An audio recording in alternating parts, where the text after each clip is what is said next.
There's a head injury. These photos are too graphic to show. Patrick Bradley tells me he got the injuries one night in April while taking his dog out. Dog's finishing up. Dog runs in. I come in, close the door just like this. Started to get dizzy, took one step, and fell straight back and hit my head right on the corner of the crown molding right there. Bradley dialed 911 and spoke with a medic dispatcher. He called back 2 more times to ask their ETA, which he says they never gave.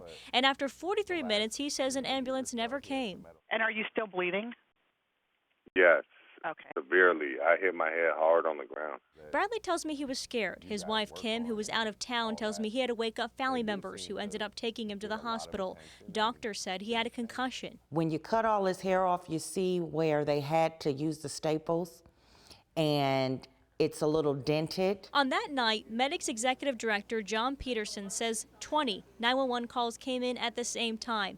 He says Bradley's call was not a priority. In fact, he says patients in his case across Mecklenburg County may have to wait up to 60 minutes to see an ambulance. That's a difficult decision that we're having to make right now, but we've got to make sure that we triage those calls so that the sickest patients, that they get that ambulance as fast as we can possibly send it. That's just unacceptable.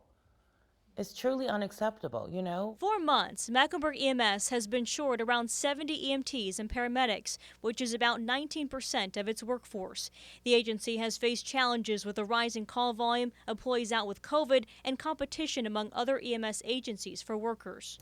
I've pulled a lot of data, and I've learned that Medic has maintained its response times for priority calls like cardiac arrest, but that's because it's implemented strategies to delay its responses to other calls like Bradley's.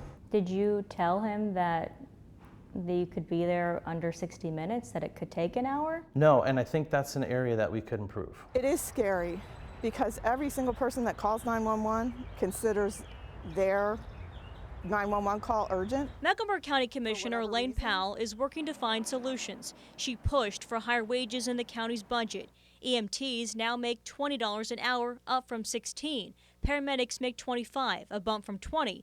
It's taxpayer dollars the Bradley support using, but they say it's not enough. I do understand that we do have staff issues, pay issues. I wholeheartedly am empathetic with that.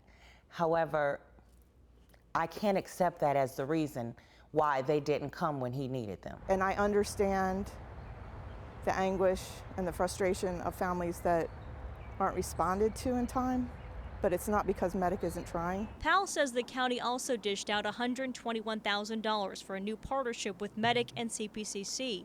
30 EMT students will be given paid internships with a job waiting for them at the end of the course. It provides the critical life-saving staff that we need. The Bradley family hopes it's a step towards fixing the problem. Just trying to bring awareness and hopefully it doesn't happen to more people. Gina Esposito, Channel 9 Eyewitness News.